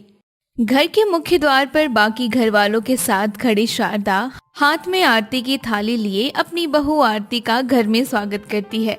लेकिन जैसे ही आरती की नजर घर पर पड़ती है, वो चौंक कर कहती है, हे भगवान, ये क्या, इतना पुराना और टूटा फूटा घर। बहू, ये घर हमारे दादा परदादा के जमाने का है बेटा। जी माँ जी, मुझे देखकर ऐसा ही लगा था। मुझे पता है बेटा, तुझे पुराने घर में रहने की आदत नहीं है ना, इसलिए शायद तू ऐसा कह रही है। ऐसी बात नहीं है माँ जी, लेकिन ये घर कुछ ज्यादा ही पुराना और टूटा फूटा है। हाँ बेटा, घर पुराना तो है। इसकी दीवारें तो ऐसा लग रहा है जैसे अभी गिर जाएंगी। बस इस बार खेती का सीजन अच्छा हो जाए और हमारी सब्जियां अच्छे दाम में बिक जाए तो हम सबसे पहले इस घर की मरम्मत करा लेंगे। हाँ हाँ माँ जी, जरूर करा लेंगे। चलो भाई, अब बहुत रात हो गई है। सफर में थकान भी काफी हो गई होगी, तुम सब अब आराम कर लो, कल सुबह जल्दी उठना भी है। सुबह जल्दी उठकर शारदा रसोई में पहुंच जाती है। कुछ देर में आरती भी तैयार होकर आ जाती है। आरती को देखकर शारदा कहती है, उठ गई बहू, आज तुम्हारी पहली रसोई की रस्म है। आज तुम सबके लिए बढ़िया सा खाना बना लो। जी माँ जी, मैं अब भी सबके लिए खाना तैयार करती हूँ। हम सब तुम्हारे हाथ का खाना खाने के लिए बेताब हैं बेटा। गर्मी में पसीने से तरबतर होकर आरती सबके लिए खाना बनाती है। थोड़ी देर बाद पूरा परिवार चटाई पर बैठता है और आरती सबको खाना परोसती है। वाह बहू, बहुत ही स्वादिष्ट खाना बनाया है तूने। आज तो मजा ही आ गई। मैंने कहा था ना माँ, आरती के हाथ में जादू है। अब रोज हमें ऐसे ही खाना खाने के लिए मिलेगा। भाभी, आपने तो वाकई कमाल कर दिया। इतना टेस्टी खाना तो मैंने कभी पहले नहीं खाया था। खाना तो वाकई स्वादिष्ट बना है बहू, सभी को पसंद आया है। देख तेरी सारी मेहनत सफल हो गई। चलो अब खेत पर जाने का समय हो रहा है, आज तो खेत में बहुत काम भी है। हाँ चलते हैं पापा, हमें शाम तक लौट कर भी तो आना है। बहू, आज तुम भी हमारे साथ खेत पर चलो ना। हाँ भाभी, वैसे भी आप घर पर अकेली क्या करोगी? खेत देखोगी तो आपका भी मन बहल जाएगा। हाँ हाँ, मैं भी आप लोग के साथ चलती हूँ ना, मुझे भी अपने खेत देखने का बड़ा मन है। तपती धूप में चलते हुए सब खेत पहुँचते हैं। खेत के बीच में एक पुराना नीम का पेड़ होता है, जिसके नीचे एक चारपाई रखी हुई है। राजेश आरती से कहता है, ये हमारे दादा परदादा के जमाने के खेत है। वैसे थोड़े से ही खेत है ये, लेकिन बस इन्हीं खेतों से ही हमारी रोजी रोटी चलती है। वाह, यहाँ तो कितनी सारी सब्जियां उगी हैं। मुझे तो लगा था कि बस कुछ ही सब्जियां होंगी। भाभी देखो, वहाँ गोभी लगी है, इधर आलू है और उस तरफ मटर और टमाटर। हम सब ने मिलकर उसे उगाया है। इसलिए यहाँ की सब्जियां इतनी फ्रेश होती हैं। शहर में तो बस मुरझाई हुई सब्जियां मिलती हैं। अब तो तुम्हें रोज ताजा ताजा और अच्छी अच्छी सब्जियां खाने को मिलेंगी। हाँ बहू, हम तो अपने खेत की ही सब्जियां खाते, ताजी सब्जी का स्वाद ही अलग होता है। आरती सबके साथ खेत में काम करती है। शाम को सब्जियां लेकर सब घर आते हैं और आरती कहती है, माँ जी आप आराम कीजिए, मैं सबके लिए खाना बना देती हूँ। अरे बेटा तू रहने दे, तू भी तो थक गई होगी ना। हाँ माँ जी, लेकिन आज खेत की ताजी ताजी सब्जियों से अच्छी सी सब्जी बनाऊंगी तो सारी थकान दूर हो जाएगी मेरी। ठीक है, जैसी तेरी मर्जी। आरती चूल्हे पर खाना चढ़ाती है। कुछ देर में अचानक हवा का रुख बदलने लगता है। हे भगवान, ये हवा कितनी तेज चल रही है। बाहर धूल भरी तेज आंधी चल रही है ना बहू। हवा भी इतनी तेज है कि खिड़कियां तो मानो टूट ही जाएंगी। हे भगवान, देखिए काले बादलों के कारण बाहर कितना अंधेरा भी हो गया है। हाँ लगता है तूफान आने वाला है। क्या तूफान आने वाला है? आरती फटाफट खाना बना लेती है और घबराई आवाज में शारदा से कहती है, माँ जी खाना तैयार है, सब जल्दी जल्दी खाना खा लो, मुझे तो बहुत डर लग रहा है। अरे बेटा डरो मत, यहाँ तूफान तो आते जाते रहते हैं, कुछ नहीं होगा। कुछ देर बाद तूफान शांत हो जाता है। शारदा गहरी सांस भरकर कहती है, चलो अब सब शांत हो गया, लेकिन क्या माँ जी? भाभी, कुछ दिन बाद फिर से तूफान आ सकता है। कुछ दिन बाद सच में बहुत बड़ा तूफान आ जाता है और शारदा घबराकर कहती है, इस बार तो हवा की रफ्तार कुछ ज्यादा ही है, लगता है बहुत बड़ा तूफान आने वाला है। बाहर से चीजें और पेड़ गिरने की आवाजें आ रही है, छत की खपरेल उखड़ने लगी है। हे भगवान, इतना तेज तूफान! सभी जल्दी से घर के बाहर निकलो, लगता है यह घर संभल नहीं पाएगा अब। हे भगवान रक्षा करना, हमारे पास बस एक ही छत है। इस बार तूफान इतनी जोर का होता है कि कुछ ही देर में उनका घर भरभरा कर गिर जाता है। उसकी जगह मलबे का ढेर बन जाता है। आज तो सब खत्म हो गया, हमारा पूरा घर गिर गया। हे भगवान, हमारा तो घर ही हमारा आसरा था, अब वो भी गिर गया, अब हम कहाँ रहेंगे। माँ रो मत, हम यहाँ ताड़पत्री वगैरह से रहने लायक जुगाड़ कर लेंगे। नहीं रितिका, ताड़पत्री ज्यादा देर तक नहीं टिक पाएगी। हम यहाँ से मलबे के बीच खुले में नहीं रह सकते, यह खतरनाक है। राजेश सही कह रहा है, पर हम जाए कहाँ? गांव में और कोई ठिकाना भी तो नहीं है। पापा, मुझे लगता है कि इससे बेहतर है कि हम अपने खेत ही चलते हैं, कम से कम वहाँ हम सुरक्षित तो रहेंगे। हाँ, अब कोई और चारा भी नहीं है, हमें खेत ही जाना पड़ेगा। क्या खेत में? राजेश जी, वहाँ तो बस एक ही चारपाई है ना, हमारा पूरा परिवार वहाँ कैसे रहेगा? मजबूरी है बेटा, अब खेती हमारा सहारा है। चलो, जो बचा कुचा सामान है वो उठाओ और खेत चलो। सामान लेकर अंधेरे में चलते हुए सब खेत में जाते हैं और नीम के पेड़ के नीचे रखी चारपाई पर बैठने की कोशिश करते हैं। हे भगवान, 5 लोगों को अब इस एक चारपाई पर सोना पड़ेगा। हाँ बेटा, अब यही करना पड़ेगा। अभी तो मेरी नई नई शादी हुई है, मैंने तो कुछ दिन भी अपने घर में सुकून से नहीं रह पाई। बहू क्या सोच रही है? बस कुछ दिन की बात है, सब ठीक हो जाएगा। हाँ माँ जी, मैं कोशिश करती हूँ। हाँ बेटा, तकलीफ होगी लेकिन थोड़ा बर्दाश्त करना पड़ेगा। गर्मी और उमस के बीच सभी उस एक चारपाई पर जैसे तैसे सोने की कोशिश करते हैं कि अचानक रितिका का हाथ नींद में जोर से आरती की नाक पर लगता है और वो कहती है, ओ माँ, हे भगवान, मेरी तो नाक ही तोड़ दी। रितिका, क्या कर रही हो तुम? क्या हुआ भाभी? मैंने क्या किया? तुम्हारी कोनी मेरी नाक पर लगी है, देखो नाक टूट गई मेरी। माफ करना भाभी, गलती से हो गया। रितिका का हाथ कितनी जोर से लग गया राजेश जी, देखिए जरा। शांत हो जाओ आरती। रितिका, हाथ थोड़ा इधर कर लो। जी भैया।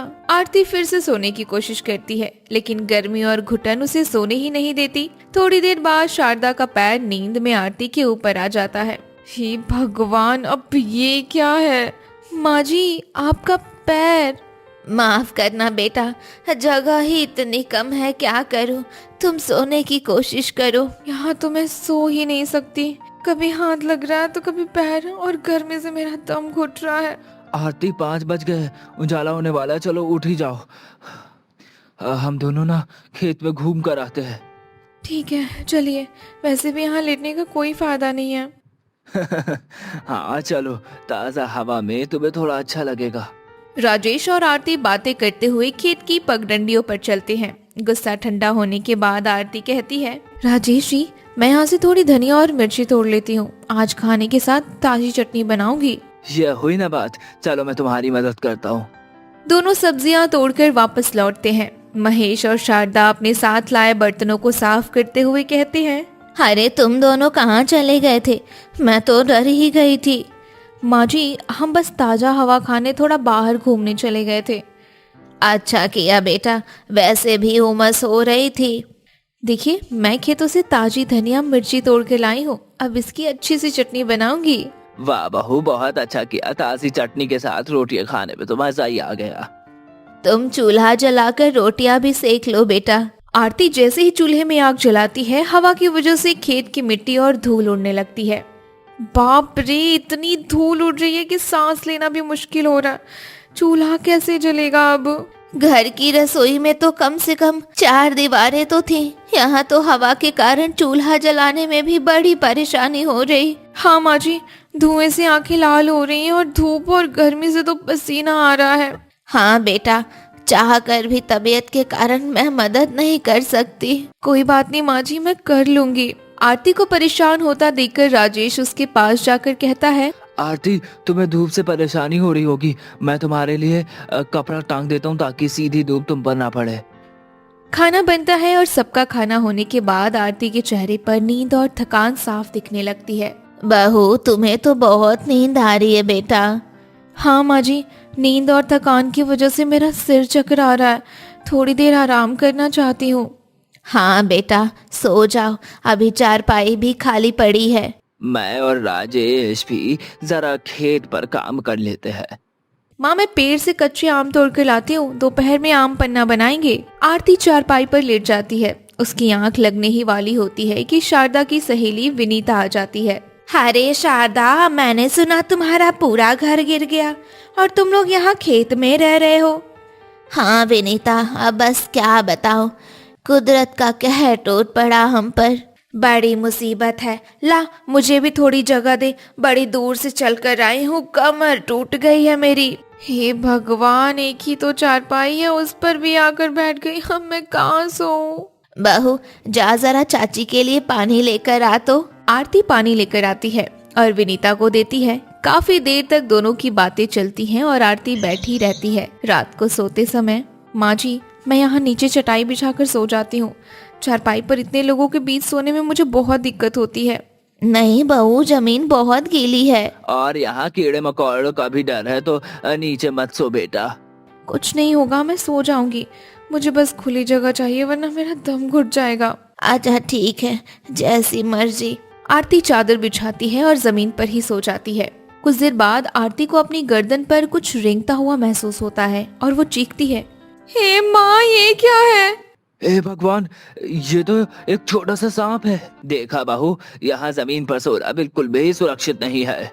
बहू, आज के बाद तू अपनी नहीं चलाएगी, अब तो चुपचाप चारपाई पर ही सोएगी। हाँ, और कोई बहस नहीं। आज जी, मैं चारपाई पर ही सो जाती हूँ। अगली सुबह आरती की कमर अकड़ जाती है और उसे अपनी किस्मत पर रोना आता है।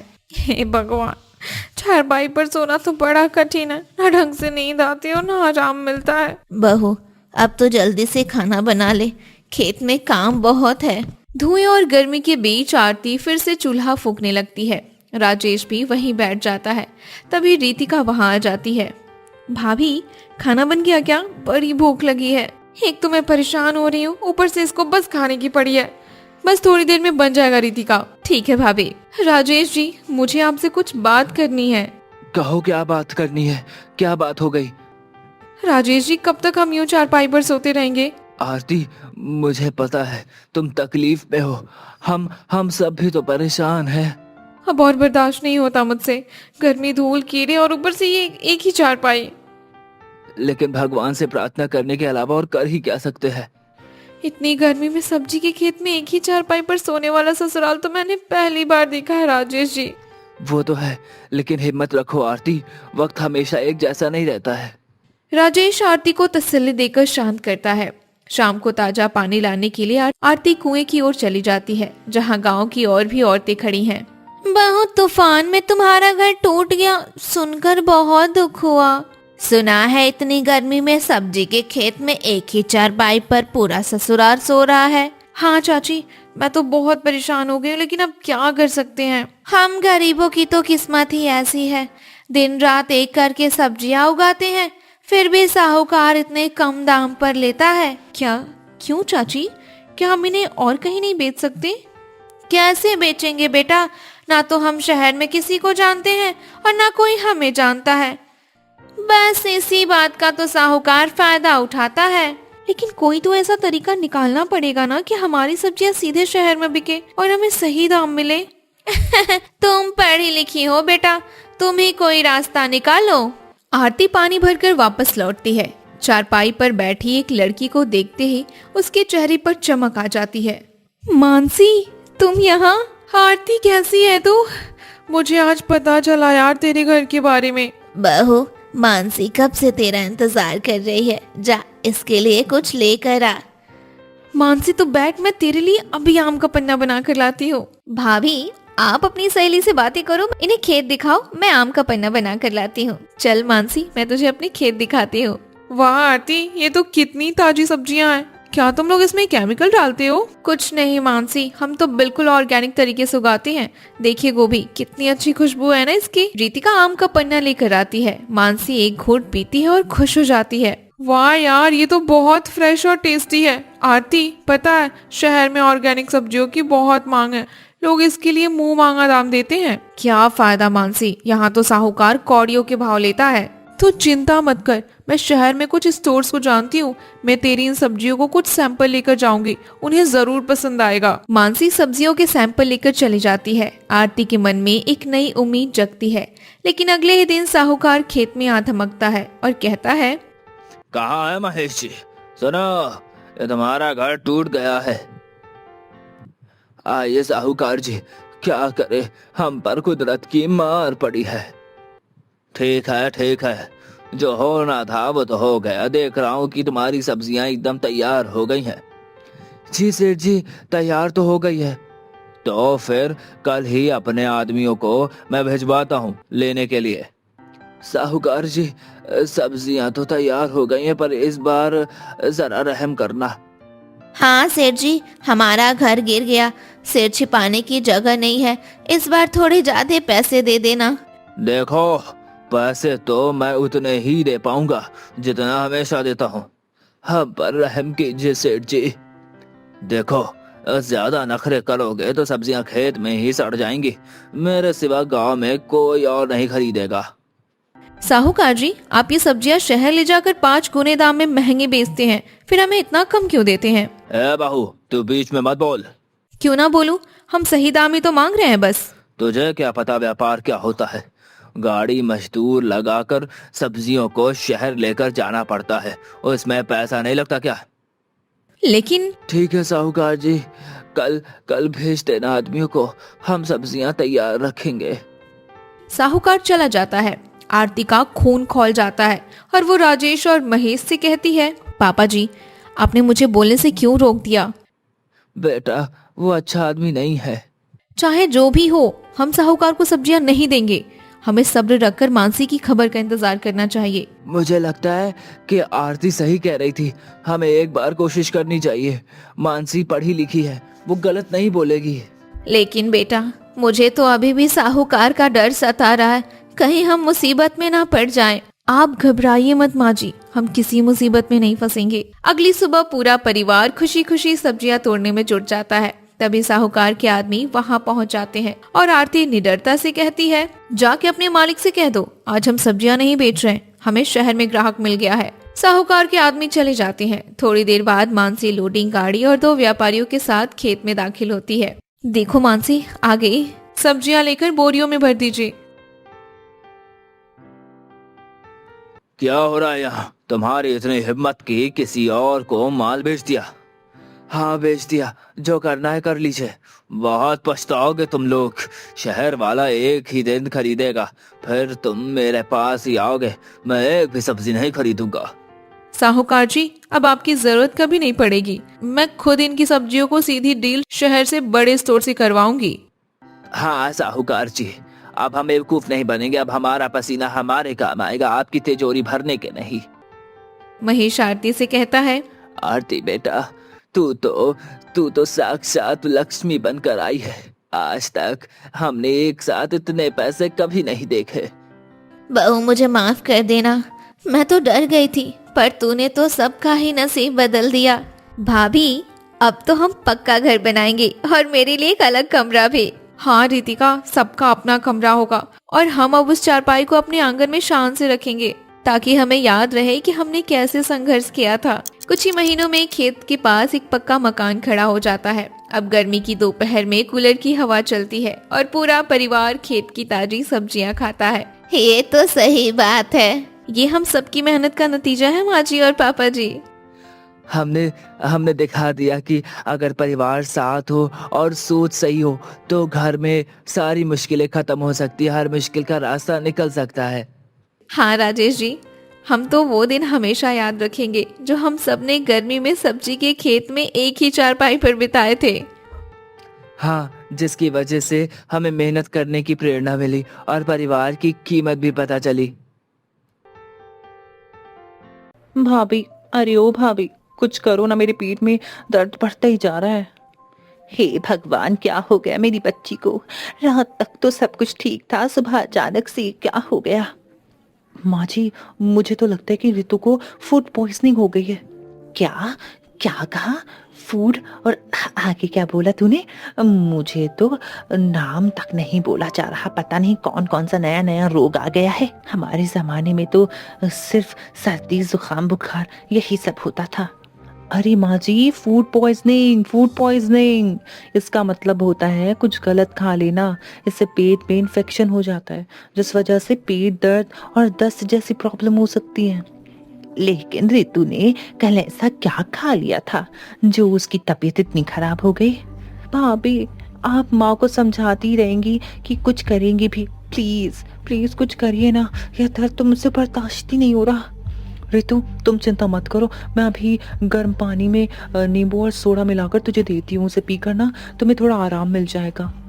आखिर तूने ऐसा क्या खा लिया था जो उसके पेट पे इतना ज्यादा दर्द हो रहा था, या बात कुछ और ही थी? जाने के लिए कहानी में कुछ दिन पीछे चलते हैं। अरे शीला, देर मत करो, ऐसा करो मुझे और पिताजी को केवल चाय ही दे दो।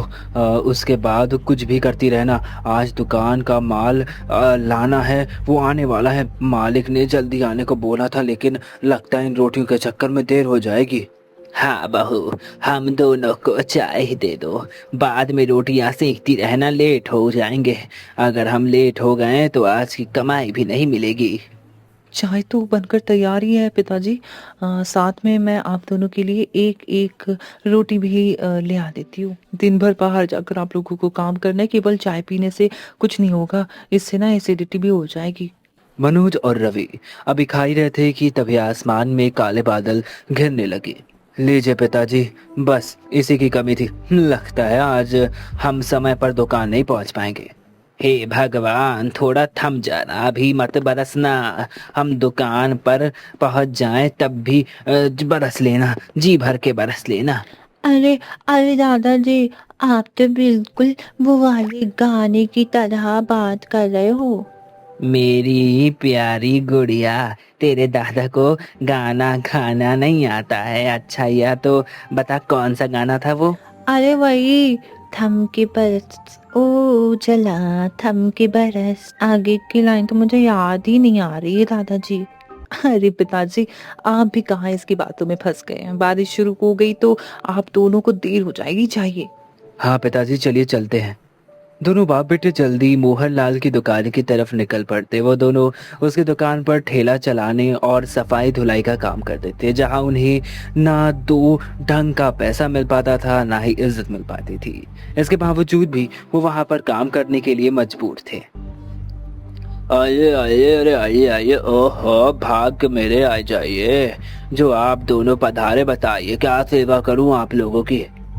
मालिक, ऐसा कहकर हमें शर्मिंदा मत करिए। रास्ते में बारिश हो रही थी, इस वजह से थोड़ी देर हो गई। आप बस जल्दी बता दीजिए कौन कौन सा सामान किसके यहाँ पर पहुँचाना है। अरे निकम्मो, अरे मैंने तुम दोनों को आज जल्दी आने को बोला था, फिर भी तुम लोगों ने इतनी देर कर दी। ऊपर से बारिश का बहाना दे रहा, और बरसात के मौसम में बारिश नहीं होगी तो क्या फूल झड़ेंगे? हाँ मालिक, आप नाराज मत होइए, जल्दी जल्दी काम बता दीजिए, हम भी ना देर करे सारा काम कर देंगे। वैसे भी बारिश का कोई ठिकाना नहीं होता, कभी भी शुरू हो सकती है, तो दुकानदारों तक माल पहुंचाना और मुश्किल हो जाएगा। अरे वाह, आप तो हमें ही ज्ञान देने लगे। लगता है आपको अपनी नौकरी प्यारी नहीं है, हाँ? तो ऐसा करते हैं, आज से आप दोनों की छुट्टी कर देते हैं। क्यों मनोज जी, ठीक है ना? मालिक मालिक माफ कर दीजिए, सेवा मालिक माफ कर दीजिए, मेरा वो मतलब नहीं था। दया कीजिए, दया कीजिए मालिक, हमें काम से मत निकालिए, घर चलाना बहुत मुश्किल हो जाएगा। चलो ठीक है, नहीं निकालता, लेकिन ध्यान रहे आज के बाद मुझे ज्ञान देने की कोशिश मत करना। हाँ, अब जाओ, जाकर दुकानदारों तक सामान पहुंचाओ, और ध्यान रहे चीनी की बोरियां गीली ना हो पाए। मालिक आप चिंता मत करिए, सब कुछ एकदम ध्यान से करेंगे। मोहनलाल की थोक की किराने की दुकान थी, जहां वो छोटे मोटे दुकानदारों को सामान पहुंचाया करता था। रवि और मनोज मौसम का मिजाज देखते हुए जल्दी जल्दी डिलीवरी कर रहे थे। अब बस आखिरी डिलीवरी रह गई थी कि बारिश होने लगी। तभी मोहन बोलता है, हे भगवान, सत्यानाश सत्यानाश हो गया इस बारिश का। अब बस आखिरी खेप बची थी। अब जब तक ये बारिश रुकती नहीं, तब तक हमें कैसे भी कर माल पहुंचाना होगा। क्या करे कुछ समझ नहीं आ रहा। हाँ पिताजी, बिल्कुल सही कही। वैसे तो पिताजी, बारिश का मौसम बहुत अच्छा होता है, गर्मी के बाद थोड़ी राहत मिल जाती, लेकिन यह सब भी अमीरों के लिए होता है। हम गरीबों के लिए बारिश का दूसरा नाम आफत है, आफत। अरे काम चोरो, अभी तक तुम लोगों ने सोहन की दुकान पर माल नहीं पहुंचाया है? वह फोन करके मुझे सुना रहा है। मालिक वो देखिए ठेला। अरे उनके नीचे सामान से भरा पड़ा है, लेकिन बाहर बारिश इतनी तेज हो रही है कि निकलना हमारे लिए बहुत मुश्किल हो जाएगा। सारा सामान खराब हो जाएगा। वैसे भी इसमें ज्यादातर चीनी और चावल की बोरियां है, अगर हम बाहर गए और थोड़ा सा भी पानी पड़ गया तो सब खराब हो जाएगा।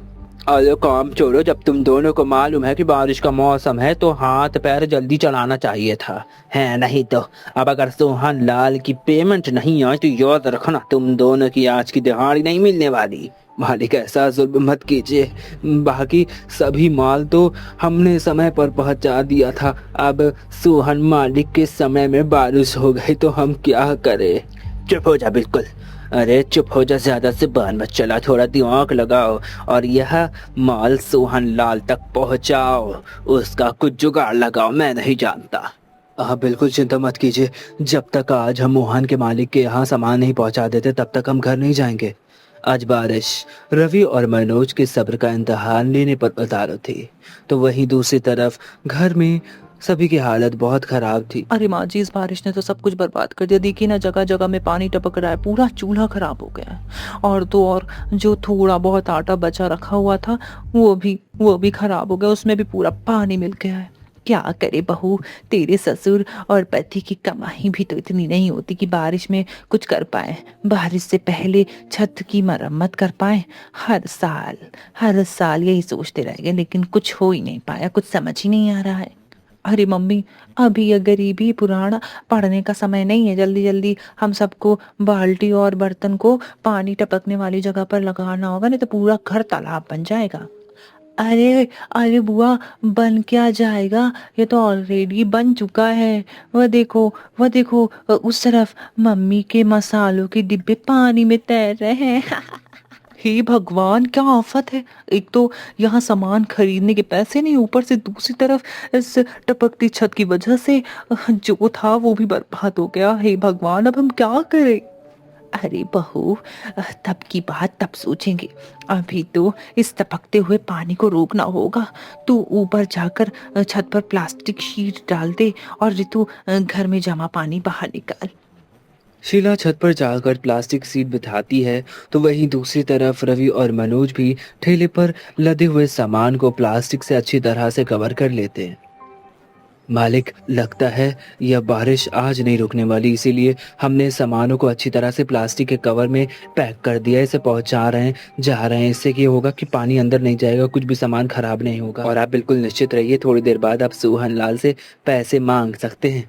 ठीक है, जल्दी जाओ, लेकिन ध्यान रहे सामान खराब नहीं होना चाहिए। हाँ, नहीं तो तुम्हारे पैसे कटेंगे। पिताजी, बारिश के कारण सड़कों की मिट्टी एकदम चिपचिपी हो गई है, बहुत फिसलन भरी मिट्टी हो गई है।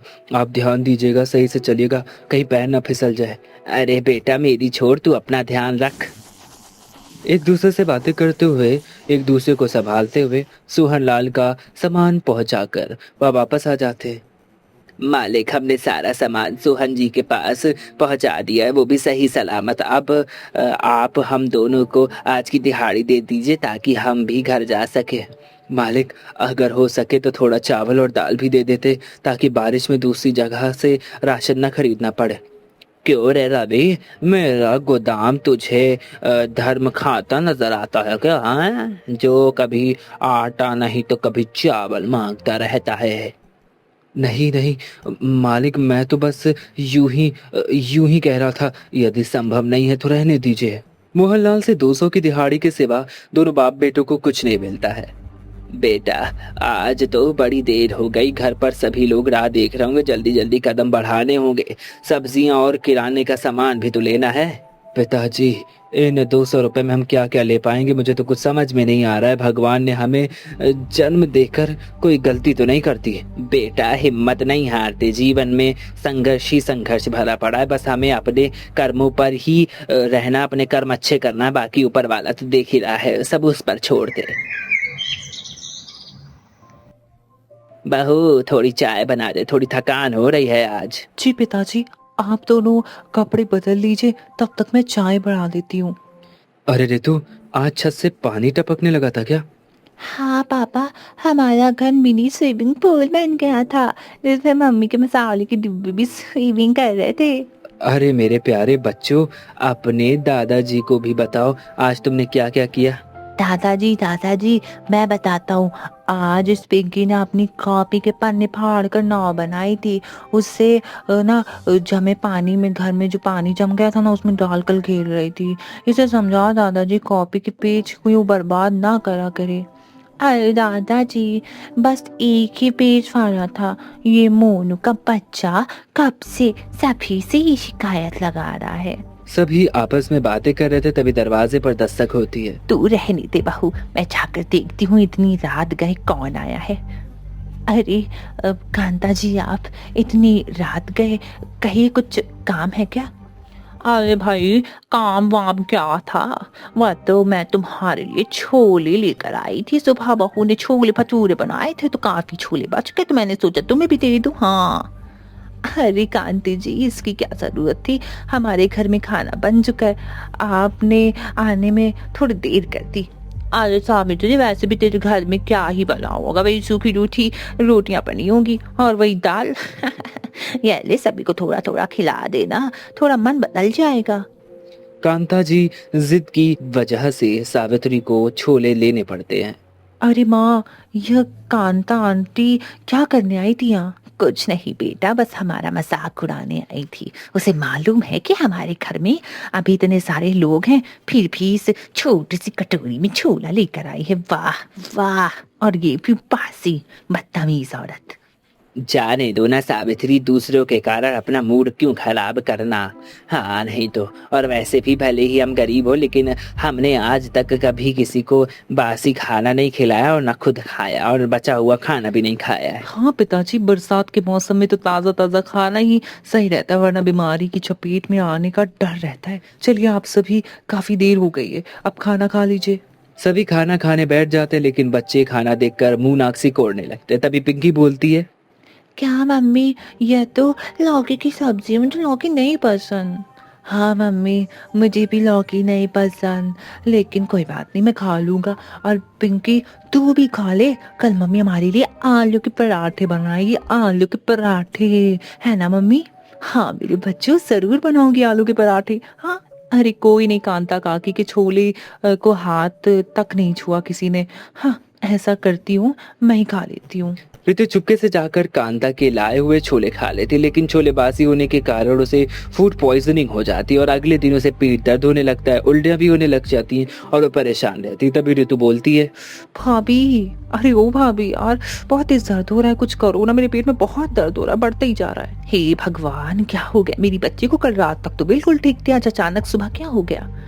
माँ जी, मुझे लगता है कि रितु को फूड पॉइजनिंग हो गई है। अरे क्या बोला तूने, फूड पॉइजनिंग? अरे भाई, इसका क्या मतलब होता है? समझ ही नहीं आ रहा। हमारे जमाने में तो सर्दी जुकाम बुखार यही सब हुआ करता था। अरे माँ जी, फूड पॉइजनिंग का मतलब कुछ गलत खा लेना, उससे होता है ये ना, पेट में इन्फेक्शन हो जाता है, जिस वजह से पेट में दर्द होने लगता है, दस्त होने लगती है। भाभी, बहुत तेज दर्द हो रहा है, माँ को समझाती रहोगी कि कुछ करो भी प्लीज जल्दी से कुछ करिए ना, बहुत दर्द हो रहा है, बर्दाश्त ही नहीं हो रहा है दर्द मुझसे। रितु, तुम चिंता मत करो, मैं अभी गर्म पानी में नींबू और सोडा मिलाकर लाती हूँ, उसे पीकर तुम्हें थोड़ा आराम मिल जाएगा। वह सब तो ठीक है, लेकिन तू मुझे बोल रही थी गलत खाना, आखिर इसने क्या खा लिया? वो माँ, मैंने कांता काकी के लाए हुए वो छोले खा लिए थे। रितु, क्या तू छोटी बच्ची है तो तुझे अपने कुछ पता नहीं है? तुझे अपनी जीभ में कंट्रोल नहीं है? अरे अब बता रही है तू, पिता और भाई काम पर चले गए, अब तेरे लिए दवाइयाँ कौन लाएगा है? और वो भी तू सोच, दवाइयों के पैसे कहाँ से आएंगे? क्या करूँ इस लड़की का, मुझे तो कुछ समझ नहीं आ रहा। माँ जी, आप परेशान मत होइए, मैंने रितु को नींबू सोडा का पानी दे दिया है, थोड़ी देर बाद ना उसका दर्द सही हो जाएगा, उससे राहत मिल जाएगी। नींबू सोडे का पानी पीकर रितु को थोड़ा सा आराम मिलता है। वहीं दोनों बच्चे बाहर खेलने में जिद करने लगते हैं। तभी मोनू, मम्मी, मैं और पिंकी बाहर खेलने के लिए जा रहे हैं। ठीक है बच्चों, जाओ खेलो, लेकिन ध्यान रखना, बारिश बहुत तेज है, अगर तेज बारिश हो गई तो अंदर आ जाना, ठीक है? दोनों बच्चे बाहर खेल ही रहे थे कि तभी कांता जी के घर के बच्चे भी बाहर निकल आते हैं। आ जाओ आ जाओ आ जाओ भैया, आ गया है, आ गया भाई, आपकी गली में गर्मा गर्म छोले भटूरे वाला आ गया। अरे भाई, एक बार खाओगे तो बार बार बुलाओगे। हाँ, आपका अपना गोपाल छोले भटूरे वाला। अरे रिंकी, देख ना, छोले भटूरे वाला आया है। अरे दीपू, कल ही तो मम्मी ने छोले भटूरे बनाए थे, आज फिर से? हाँ रिंकी, मैं तो ये छोले भटूरे खाने के लिए एकदम पागल हूँ, मुझे बहुत स्वादिष्ट लगते, एकदम मुलायम और फूले फूले हैं भटूरे, देख मजा आ जाएगी। क्या कहा? छोले भटूरे वो क्या होते हैं? तुम्हें छोले भटूरे नहीं पता? अरे जाकर अपनी मम्मी से पूछो, वह तुम्हें बताएंगी कि छोले भटूरे क्या होते हैं। अरे पिंकी, कल रात आती तुम सबके लिए छोले लेकर गई थी ना, तुमने नहीं खाए क्या? तुम्हारी दादी ने तो सुबह से बचा हुआ जो छोला था वो ला कर दिया था, और हम सब बासी खाना नहीं खाते हैं। अरे शुक्र मनाओ कि तुम्हें हम लोगों ने वो बासी वाला छोला दे दिया, वरना तुम्हें तो कुछ नहीं मिलता। ऐसी तुम्हारी औकात नहीं कि तुम छोले भटूरे खाओ। चलो रिंकी, हम दोनों चलते हैं, बड़े आए बासी खाना नहीं खाने वाली गरीब कहीं के। भैया भैया, तुमने दीपू से गुस्से में क्यों बात की? देखा, वो दोनों अपने घर चले गए।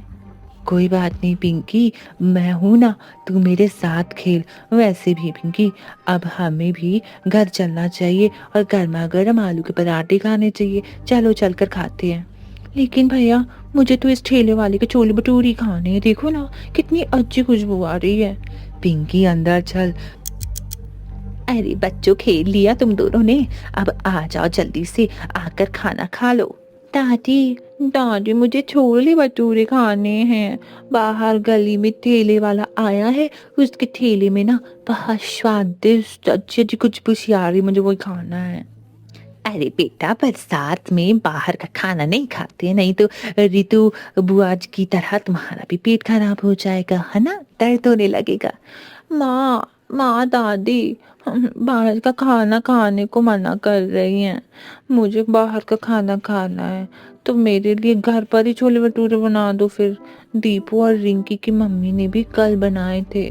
तुम तो हमारे लिए कुछ नहीं बनाती हो, केवल दाल चावल रोटी सब्जी यही बनाती रहती हो।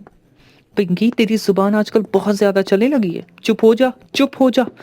जो बनाए चुपचाप खा ले, वरना 2 घंटा लगाऊंगी, एक थप्पड़ मारूंगी जोर का, सारा जिद करना निकल जाएगा। मार लो थप्पड़, नहीं मार लो आप मुझे थप्पड़, लेकिन मुझे छोले भटूरे ही खाने हैं, मुझे छोले भटूरे ही खाने हैं।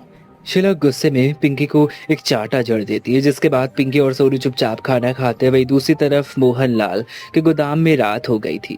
रात हुई, बारिश की वजह से सब कुछ बर्बाद हो चुका था, पानी भर चुका था। तभी मोहनलाल चिल्लाते हुए बोलता है, अरे अभी तुम दोनों बाप बेटे थोड़ा जल्दी जल्दी हाथ चलाओ, नहीं तो सभी बोरियां शाम होने वाली है भाई, पहले दूसरे गोदाम में पहुंच जानी चाहिए। हाँ मालिक, आप चिंता मत करिए, हम काम जल्दी करेंगे। पिताजी, आप केवल बोरियों को सहारा देकर उतारने का काम करिए, बाकी का बाहर ले जाने का काम और थैली में रखने का काम मैं कर लूँगा। बारिश की वजह से ज़मीन फिसलन भरी हो चुकी है, अगर कोई हादसा हो गया तो हम बहुत परेशान हो जाएंगे। रवि अपने पिता को अभी समझा ही रहा था कि मनोज जी का पैर फिसल जाता है और वह सामान लेकर नीचे गिर जाते हैं। हे भगवान, हे भगवान, हे मेरा पैर। अरे पिताजी, मैंने कहा था कि आप इधर मत आइए। देखा, गिर गए ना, लाइए अपना हाथ दीजिए। आय आय हाय हाय, अरे बेटा बहुत दर्द हो रहा है। ओहो, उठा नहीं जा रहा। अरे बाप रे, लगता है लगता है पैरों में बहुत ज्यादा चोट आ गई है। लो, अब इनका नया नाटक शुरू हो गया भाई। अरे जब पैरों में ताकत नहीं है तो काम करने क्यों आ जाते? सत्यानाश कर दिया मेरे सामानों का है, नहीं तो अब इसकी भरपाई कौन करेगा? अरे मालिक, शांत हो जाइए। एक तो पिताजी के पैरों में इतनी दोस्त से चोट लग गई है और आपको बस अपने सामान की पड़ी है। क्या आपकी नजरों में इंसानों का कोई मोल नहीं? अरे तुम जैसे कीड़े मकोड़े को क्या किस तो पड़ी है भाई? चुप रह। वैसे भी आधी से ज्यादा दुनिया तुम जैसे कीड़े मकोड़ों से भरी पड़ी। अगर 2-4 को कुछ भी हो जाता है तो क्या फर्क पड़ता है भाई? मालिक, बहुत बोल लिया आपने। आप हमें कोई मुफ्त में पैसे नहीं दे रहे, हम काम करते हैं, उसके बदले में मेहनती मिलती है हमें, वो अभी आधे दाम पर।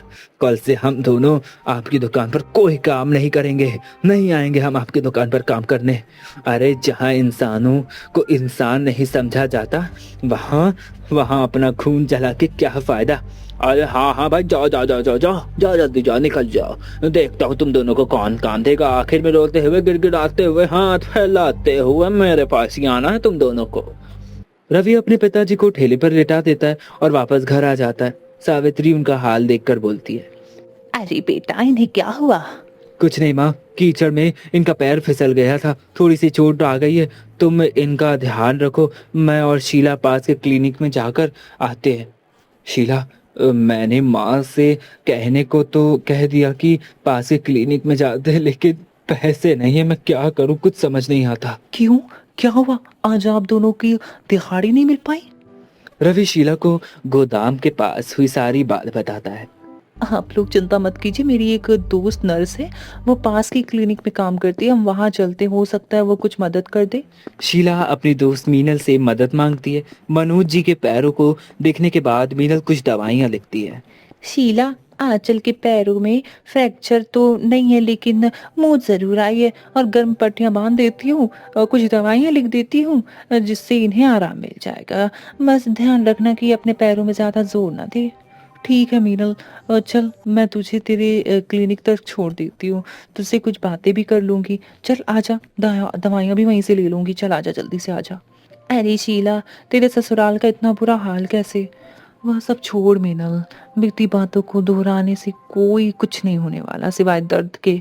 हाँ, क्या बताऊं। अगर तुझे सच में मेरी इतनी चिंता है तो यह बता कि तू मेरी मदद करना चाहती है। तू मेरे लिए कोई काम ढूंढ देना मीनल। देख शीला, मेरे पास तेरे लायक कोई काम नहीं है, लेकिन हाँ, तेरे पति के लायक जरूर काम होगा। मैं जिसके क्लिनिक में काम करती हूँ ना, वहाँ पर एक नया हॉस्पिटल बनाया है, तो वहाँ के लिए ईमानदार सिक्योरिटी गार्ड की तलाश है। डेली के ज़्यादा तो नहीं, लेकिन 500 रुपये मिल जाएंगे। तो कहे तो रवि जी के लिए मैं बात करूँ। मीनल, मीनल तुझे नहीं मालूम तूने मेरे लिए क्या किया है। तेरा ये एहसान मैं कभी नहीं भूलूंगी। चल अच्छा ठीक है, ज़्यादा सैंटी मत हो। मैं तेरे सामने ही डॉक्टर सर से बात करके देखती हूँ, रवि जी के बारे में नौकरी पक्की करवाती हूँ। उसके बाद हम दोनों दोस्त मिलकर छोले भटूरे खाएंगे। वैसे भी बरसात के मौसम में छोले भटूरे खाने का तो मज़ा ही कुछ और है। मीनल अपने क्लिनिक में बात करके रवि की नौकरी पक्की करवा देती है। अरे वाह शीला, सर ने रवि जी को कल ही आने के लिए बोल दिया है। अब तो तेरी सारी टेंशन खत्म है। अब चल सामने ठेले से चलकर छोले भटूरे खाते हैं। नहीं मीनल, तू खा ले, मेरा मन नहीं है। शीला क्या बात है, तुझे छोले भटूरे तो बहुत पसंद है, आखिर क्या बात हो गई जो तू मना कर रही है? अब तुझसे क्या छुपाना।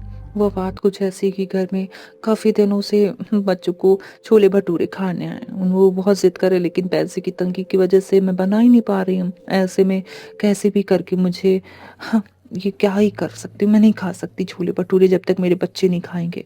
तो यह बात है। अच्छा सुन, पहले हम दोनों दुकान से मैदा, चने और तलने के लिए तेल खरीदेंगे, ताकि तू आज रात अपने बच्चों के लिए छोले भटूरे बना सके। उसके बाद तू मना नहीं करेगी, ठीक है? लेकिन मीनल तू इतना सब कुछ, अरे बुद्धू, तेरे बच्चों का मुझसे भी कोई रिश्ता है ना।